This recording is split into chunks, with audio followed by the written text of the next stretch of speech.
day 3. It started with horses, views and lakes. Ended with heat stroke, regret and a very dry sandwich. I left Rifugio Fanes early, the sun was already rising and the trail was calm, for now. Ahead of me, 2 big climbs, endless sun and a very tempting detour to one of the most famous refugios in the Dolomites, Lagazuoi. This day had everything, surreal views, World War I ruins I barely noticed and climbs that made me question if I packed too many snacks. But this was also one of my favorite days on the trail, the kind you earn.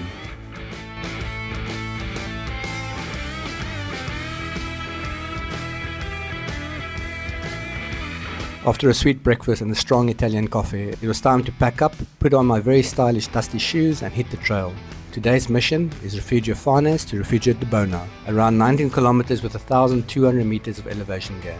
The day began with a short but steep uphill. The trail opened up into this ridiculously beautiful valley, wide, open green and surrounded by those signature Dolomite giants. Honestly, this first stretch, about 5 kilometers of gentle rolling gravel, might be one of the most peaceful and scenic parts of the entire Alta Via 1.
Later I passed some cows and even a few horses that were so well camouflaged I had to double take.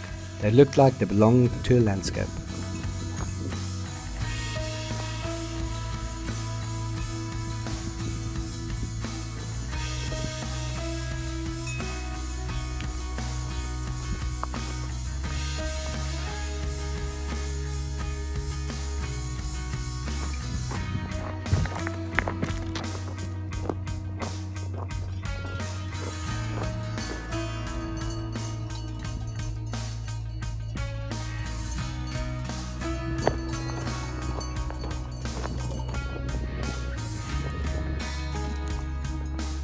This valley stretch was calm, meditative and deceptively easy, but of course, in classic Dolomite fashion, the mountain had other plans.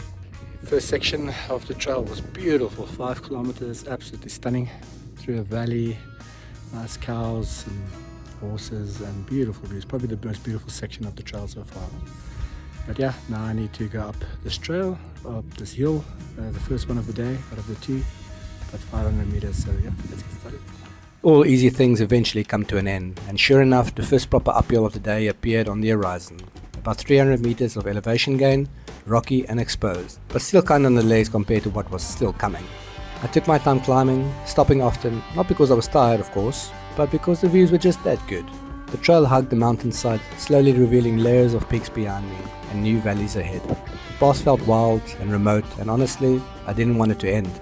But then it was time for the main event, a steep, over 600 meter ascent to the pass. This was the climb of the day, and I felt it.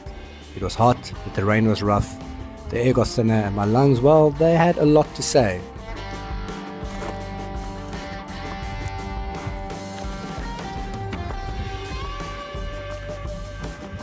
Reaching the top felt like a victory. The reward, a 360-degree panorama of where I'd come from and where I was heading. Behind me, an endless valley. Ahead of me, the kind of jagged landscape that makes you feel very, very small.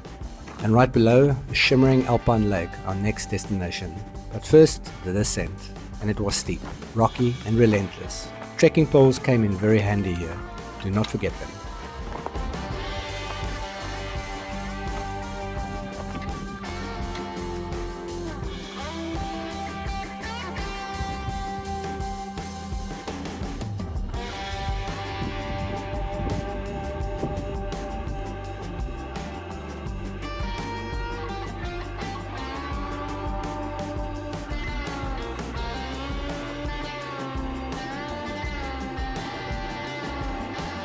At the bottom, I dropped my pack and exhaled. The lake was peaceful, the views were soothing, and my packed lunch for Rifugio Fanes, around 10 euros, tasted decent.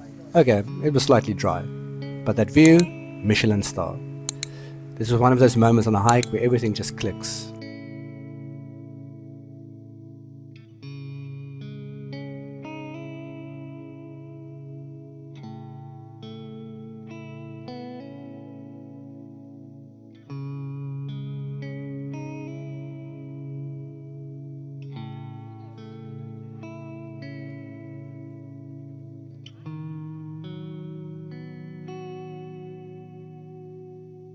That first climb was nice and tough, probably about 500 meters in total. I went through a little saddle there.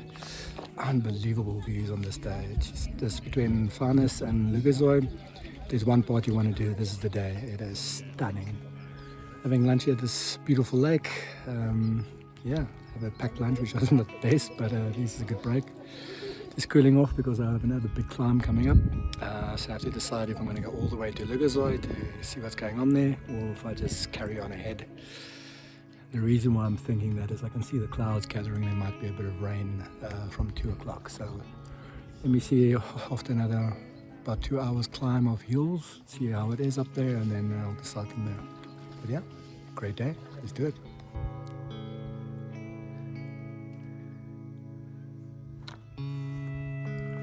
Eventually, it was time to move again. The next stretch started with a rocky uphill that was fully exposed, and just as I began climbing, the sun decided to turn things up to an 11. No shade, no breeze, just raw sunlight bouncing off rock like an oven. Honestly, this was one of my least favorite parts of the day. I was so focused on getting through the heat that I barely noticed some of the World War I ruins along the way. You pass actual remnants of stone barracks and lookout points carved into the mountains, but in that moment, survival came first.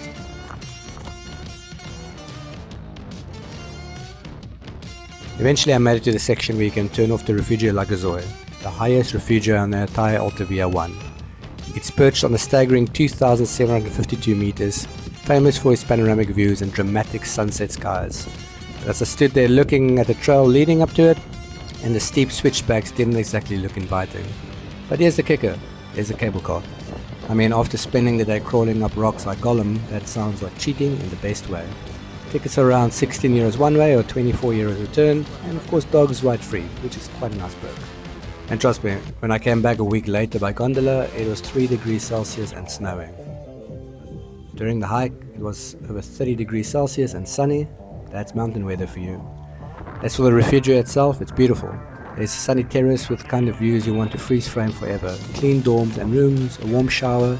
You can even explore the World War I trenches and tunnels right nearby. It's like hiking through history. So if you're short on time or just want to hit the highlights, Lagazuoi is an amazing place to start or finish your Alta Via adventure. Just bring a jacket or two.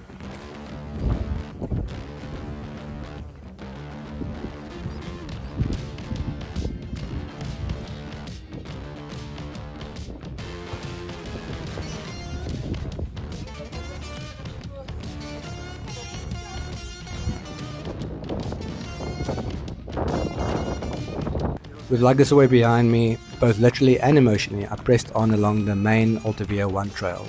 The rain started gently, just a little drizzle at first, but combined with the dramatic grey clouds, it gave the mountains a totally different character. Moody, gritty, cinematic.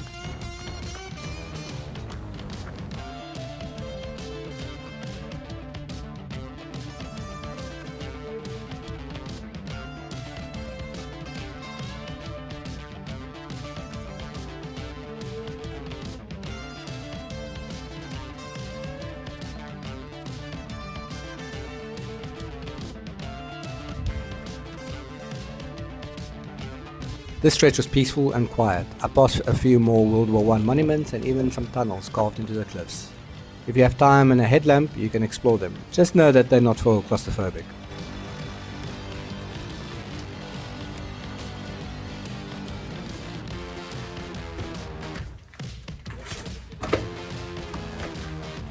Eventually the terrain softened and the trail wound down towards Rifugio Dibona. The landscape started to feel more alpine meadows again, open, gentle and inviting.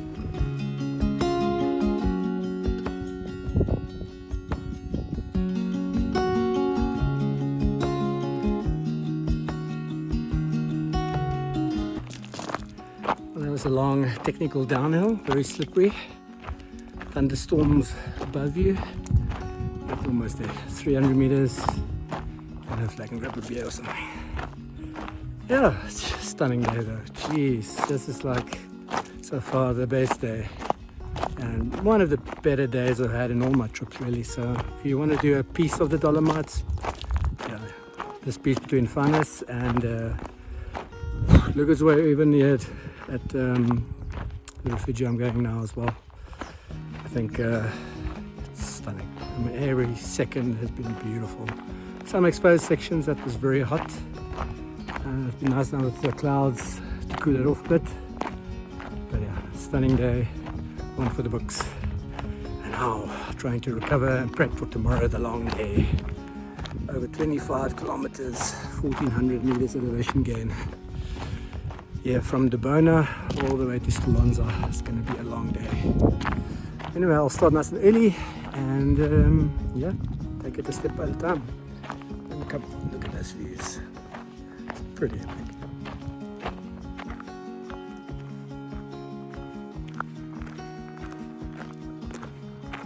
And then I saw it, Rifugio Dibona, perched just below the towering peaks with a big wooden deck calling my name.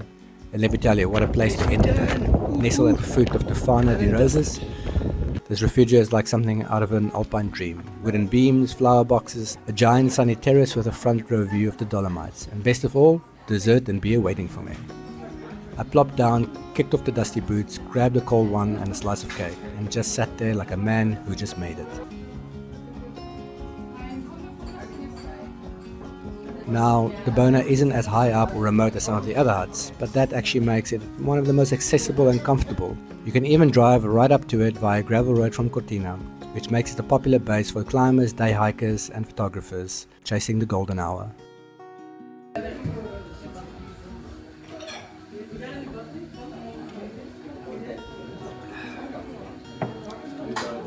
Dinner was one of the best of the trip, a proper 3-course feast. I went for the ravioli with butternut squash and sage butter, which may or may not have made me emotional. Day 3, 19 kilometers, 1,200 meters of elevation gain, 1 steep pass, 1 lakeside lunch, 1 butternut ravioli to rule them all. Honestly, this was one of my favorite days of the whole trail. The Morning Valley walk felt like a dream, peaceful, quiet, surrounded by cinematic mountain views. The climb to the pass? Brutal, yes, but worth every sweaty step. And ending the day with a plate of gourmet carbs while a thunderstorm rolled in, that's my kind of luxury. There's something about days like this, the contrast between effort and reward, sun and storm, solo walking and shared dinners that make the Alta Via 1 such a special trail. So if you made it this far in the video, first of all, thank you, you're a legend. Hit that like button if you enjoyed the hike, subscribe if you want to follow the rest of the journey, and drop a comment below. What's been your favorite moment so far? And don't go too far. Next episode, I'll tackle the most technical descent of the entire trail, chase the clouds over mountain ridges, and spend the night in one of the most atmospheric refugios on the AV1. You're not going to want to miss it. See you on day 4. Keep exploring.